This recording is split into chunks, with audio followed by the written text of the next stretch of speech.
What is going on, guys? Welcome to another episode of the Next Gen Pod.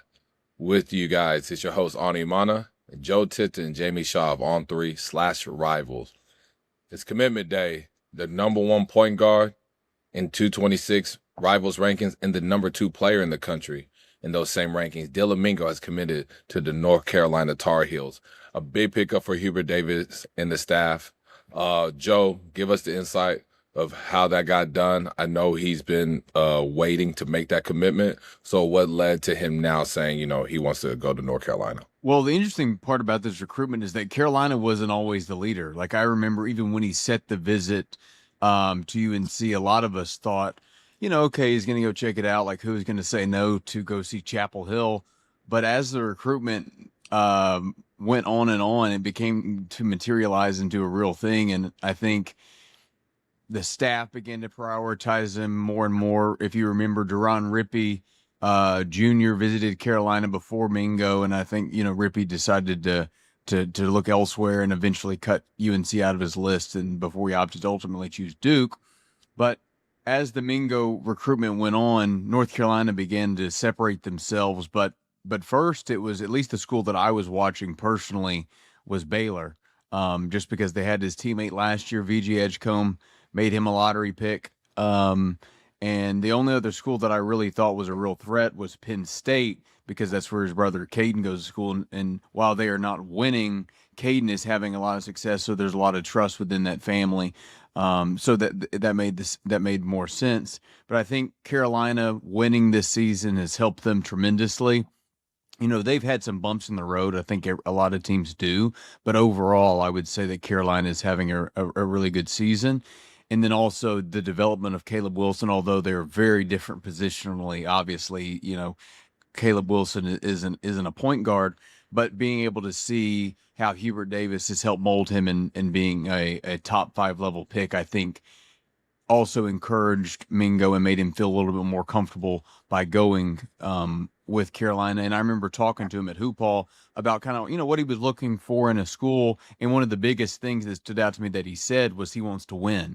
And if you look at his other finalists, Baylor, Penn State, and Washington, they're not winning on the same level as North Carolina. And Arkansas made a late push. I think they just arrived to the party just a little bit too late. I do think that they could have made things very interesting had they gotten in the mix earlier. But at the end of the day, he opted to choose North Carolina. And it's a huge pickup for them. Obviously, they're just coming off a monster win over their rival Duke over the weekend. And now they have their point guard of the future in Chapel Hill. Yeah, I mean, big win for North Carolina versus Duke. Big pickup, collecting Dylan Mingo for their 2026 class. Jamie, I know people haven't gotten to see Dylan healthy in a long time. We got to see him at Hoop Hall East, but he was hurt. Clearly, we saw him kind of running with a limp. Give the fans insight on what they're receiving with Dylan Mingo and how he can really be an impact player his freshman year. When you first look at Dylan Mingo, we were just talking about this off the, before we went on live and everything. The first thing that you notice about him is just how big he is as a guard. He's a ball in hand guy who consistently creates advantages, but he's every bit of 6'5", if not even taller than that. He's got great length and he's got broad shoulders and he's got a very projectable frame as he continues to move forward. People tend to forget that he is a year younger than most people in this class. Prior to the Babas and the Bruce Branches reclassified from 27 into 26. Mingo was the youngest player in this class by a few months. Watching him on the court, you see the continued development. Mingo has been our number 1 point guard in these rankings since the very first ranking, all the way through up until now, which is our second to last ranking coming up after the All-Star games happen. You see what he's able to do ball in hand, the consistency in being able to create advantages, especially when he's playing in the pick and roll. You see him be able to get downhill. You see him to be able to get defenders on his hip. And you see him consistently be able to make plays, process plays, both for himself and for his teammates. He's really adept at getting to the free throw line, drawing contact, getting into the teeth of defense, but he also sprays left hand, right hand off a live dribble to the open man, getting a lot of not only assists, but also hockey assists to get the defense scrambling. The ball moves around to find the open man. You see a lot of upside that he has in his game.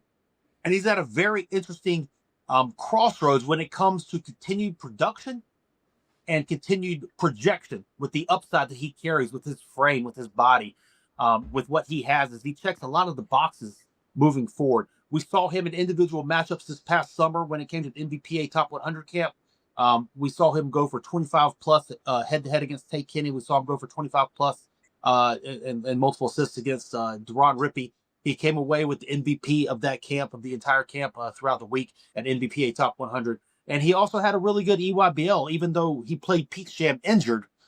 The entirety of EYBL that he had as the central focus point of his team on that PSA Cardinals team was at a high level. He continues to do a lot of things, and it's going to be a very interesting mix that he has with UNC. We assume that Derek Dixon is going to be coming back as well for the Tar Heels. That gives them 2 6'5 plus guards in the backcourt. And as we're watching the modern college basketball, how people win, they have 2 guys who can initiate offense, but also 2 guys who can play off the ball and go score. You have that in Dylan Mingo and Derek Dixon, but also you see that positional size. Derek Dixon, we talked about the previous, the Duke win that they had. He was instrumental down the stretch, both knocking down the 3, and he was the one that blew by Cam Boozer in the last play of the game to get into the paint, kick the ball out, and knock it down to Seth Trimble as well. So having 2 guys at the point of attack who can both initiate offense, who can both play on the ball or off the ball, who can both make the passes, make the reads, and they're both have that physical frame, that physical size that they have, makes things very intriguing. It also makes things very multiple for possibly Hubert Davis moving forward with the versatility that you can have in that kind of lineup. But it's also kind of what we're seeing in college basketball. The teams that go far, they have multiple guys who can initiate offense, ball in hand, make a decision. Getting Dylan Mingo for this is massive for UNC. The upside of what he brings as a player, and his best basketball might be 3 years down the road. It might not be next year at UNC. It'll be continued progression. But what we're seeing the production. We're seeing him come into a favorable situation playing beside Derek Dixon.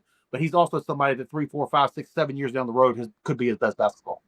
Yeah, you mentioned him, NBPA camp, winning MVP. He's 6'5".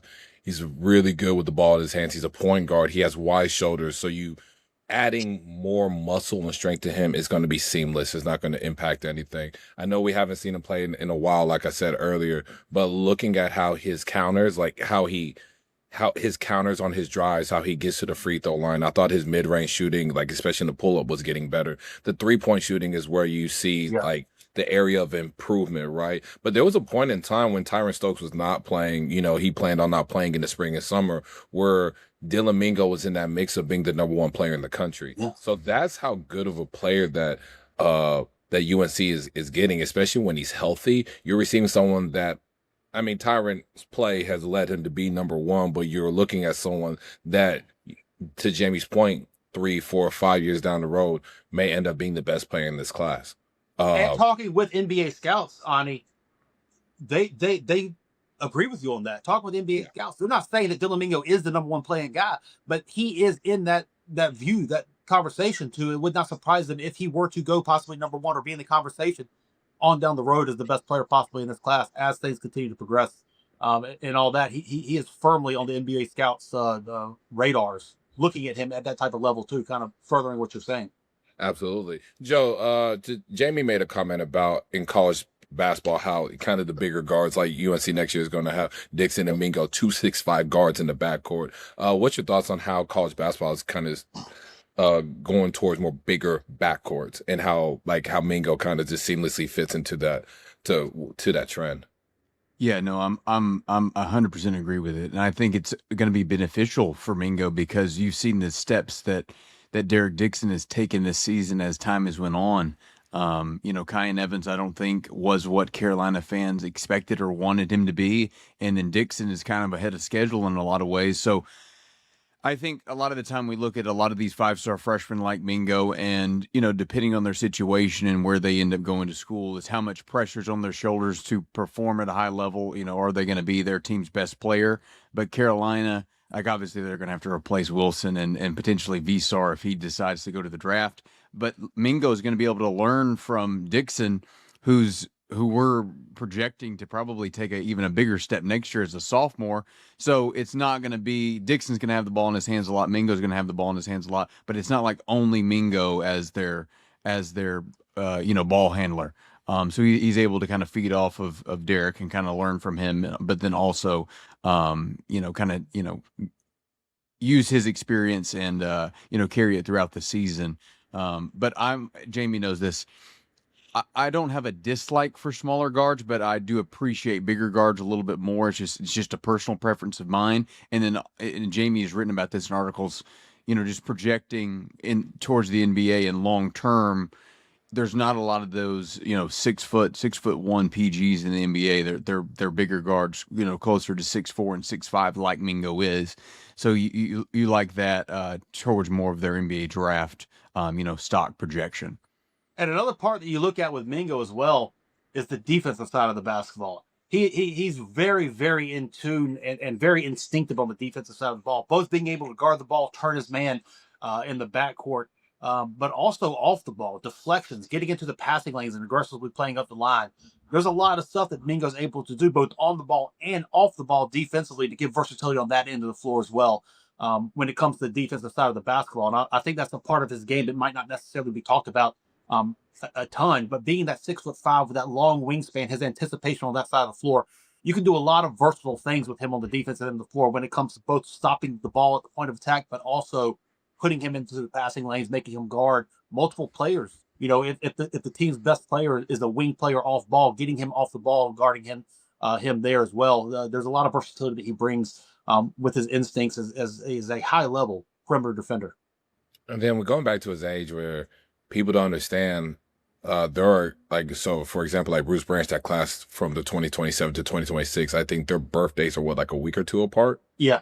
Dylan Mingo could have said that he's a 2027 and he would have been older 27, but that's how young he is. And I think there's just a lot of upside and there's a lot left in that tank. Obviously he's young, but I think we're looking at someone that just he just fits that archetype and that mold of a future NBA point guard. So we're excited to see him down the road, and that's the episode, guys. Well, one other thing I want to mention. One more thing too. Okay, my bad. I was trying to end. You want to talk more about Mingo, baby?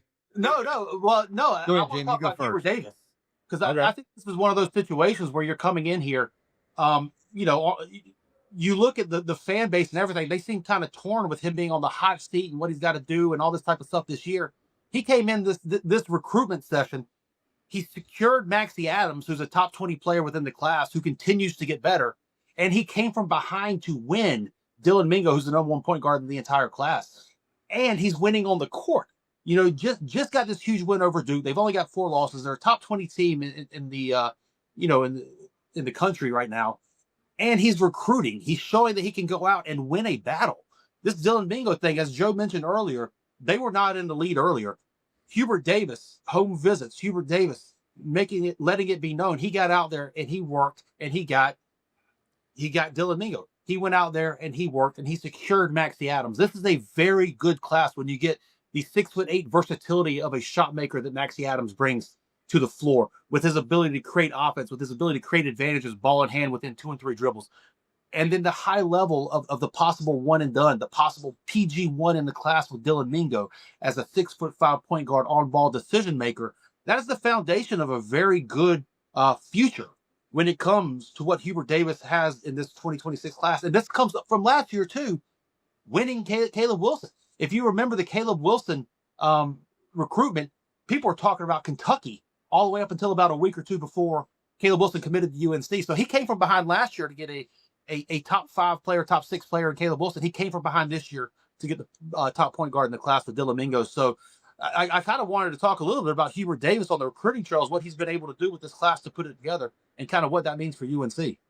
Yeah. What are your thoughts on that, Joe?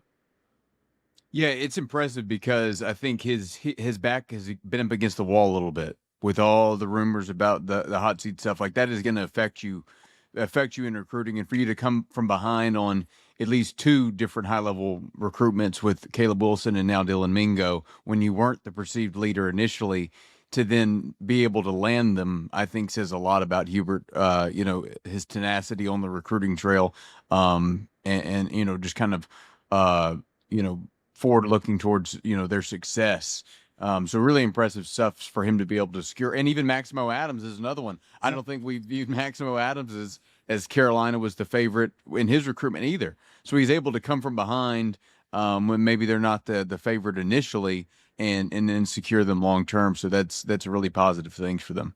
Yeah, and Hubert, he knew like this season was going to be huge for him as far as winning. You know, picking up some huge ones. Obviously, Duke's most recent one. That's the biggest one he's had this season. But I just really like to manage that, to know he's like under fire there, plus still like locking in big time recruits and coming back. I mean, just showing you just kind of the fight that he has in both ends, just on the court and off the court in the recruiting trail. So shout out to Hubert. I know there's a lot of people out there that will try to, talk bad about him, but I think he's really doing a good job managing like the situations, still working while dealing with a lot. I mean, it's UNC, like, the expectations are high. They want you to go multiple rounds deep. They want you to be a championship contender team, but to still get guys like Dylan Mingo, Maxie Adams, getting coming back and getting Caleb Wilson. That's been a key piece to this team this year. I think Hubert just continued just to fight through. And I mean, just shout out to him, because that's a lot going on. I mean, I don't think people realize how hard that is to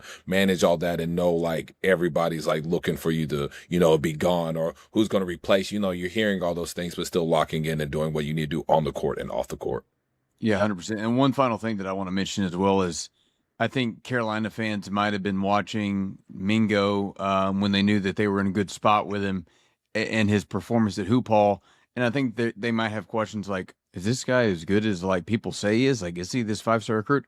Like, just want to like silence those a little bit here, because it's obvious that he's playing hurt. Like when he's running, when he was moving, he's not in his full self. He has this pretty significant limp. And we're obviously going to expect that he's going to be fully healthy by the time he's on campus, next or this upcoming summer, at UNC. So I don't want, Tar Heel fans to be, oh, he's not actually that good. Did you see him at Hoop Hall? Like, he barely played. Well, he's hurt. He's hurt. Yeah. So it's, he's much better than what he showed at Hoop Hall, obviously. And he played hurt during Pete's Jam as well, which might have had the initial injury be a little bit more extensive than initial, because he tried to play through it to begin with, and then it's kind of compensation injuries and all that kind of stuff going on. Just I agree with Joe. That's a good point. Yeah, 100%. Any closing thoughts on this, guys? I think I'm good. Good. I think multiple storylines here, man. Great get for Hubert Davis, and kudos to Hubert Davis for digging in and getting something done. It's it's big for Tar Heel Nation to be able to rally behind that, but also very excited to see the future of what Dylan Mingo is able to continue to grow into. Absolutely. Well, guys, that's the episode. Dylan Mingo, the #1 point guard and the #2 player in the country, according to Rivals, has committed to UNC and Hubert Davis. See you at the next episode.